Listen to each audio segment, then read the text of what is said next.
Hello बच्चों, कैसे हैं आप सब। उम्मीद है अच्छे होंगे। मैं आपका social science teacher Ali sir स्वागत करता हूं आपके अपने यूट्यूब चैनल बोर्ड्स गुरु में। आज मैं बिहार बोर्ड का बहुत ही इंपॉर्टेंट क्वेश्चन लेकर के आया हूं, जिसका नाम है लेनिन कौन था।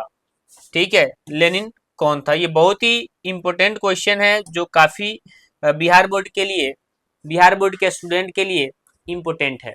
अगर आप क्लास 10th में हैं और बिहार बोर्ड की तैयारी कर रहे हैं तो ये आपके लिए इम्पोर्टेंट रहने वाला है। हम जानेंगे लेनिन कौन था। हम लेनिन के बारे में बताएंगे कि आखिर लेनिन कौन था। सबसे पहला बात कि लेनिन के बारे में बोलूं तो लेनिन का जो जन्म था हुआ, लेनिन का जन्म 1870 में होता है। याद रखना, ये भी ऑब्जेक्टिव क्वेश्चन बना हुआ है। लेनिन का जन्म कब होता है? तो लेनिन का जन्म 1870 ईस्वी में होता है। और इनकी मृत्यु की भी जिक्र कर लेते हैं यहीं पर। लेनिन की मृत्यु 1924 में हो जाती है। लेनिन की मृत्यु कब हो जाती है? 1924 ईस्वी में हो जाती है। और आपके समक्ष यहाँ पर दिख रहे होंगे, ये हैं लेनिन, ये हैं लेनिन जिनकी मृत्यु कब हो जाती है? 1824 ईस्वी में। और इनका जन्म कब होता है? तो 1870 ईस्वी में इनका जन्म होता है।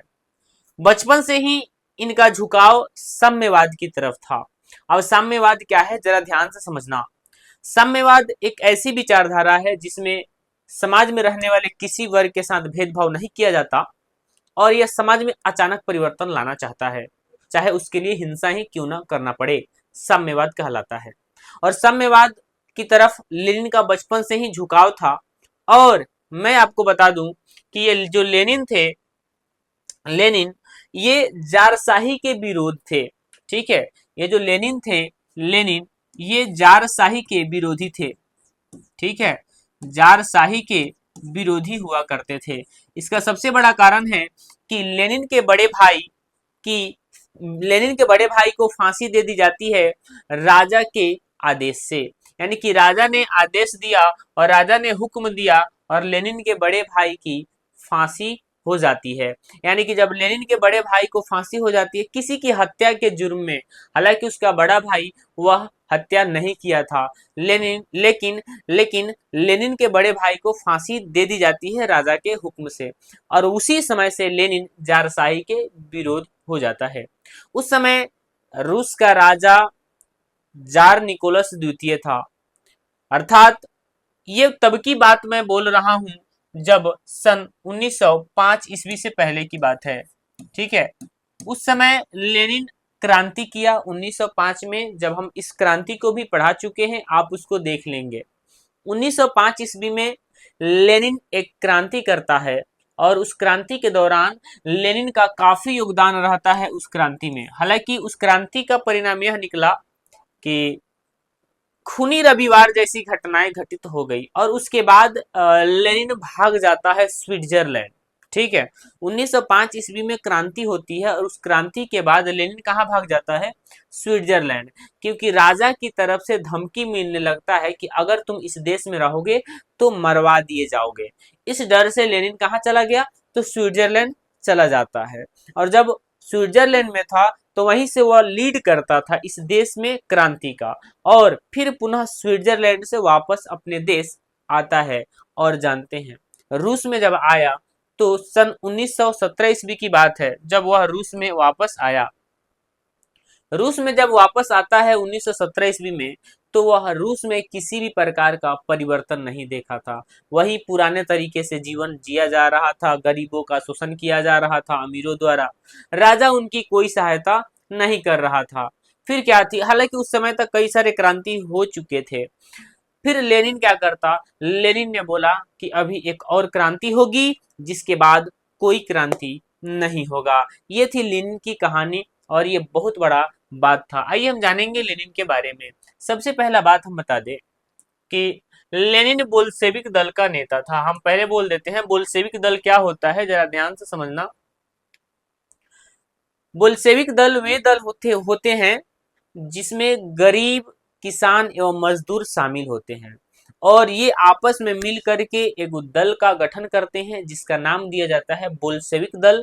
और उस दल के नेता लेनिन को बनाया जाता है। इसके बारे में भी हम पिछले लेक्चर में जिक्र कर चुके हैं।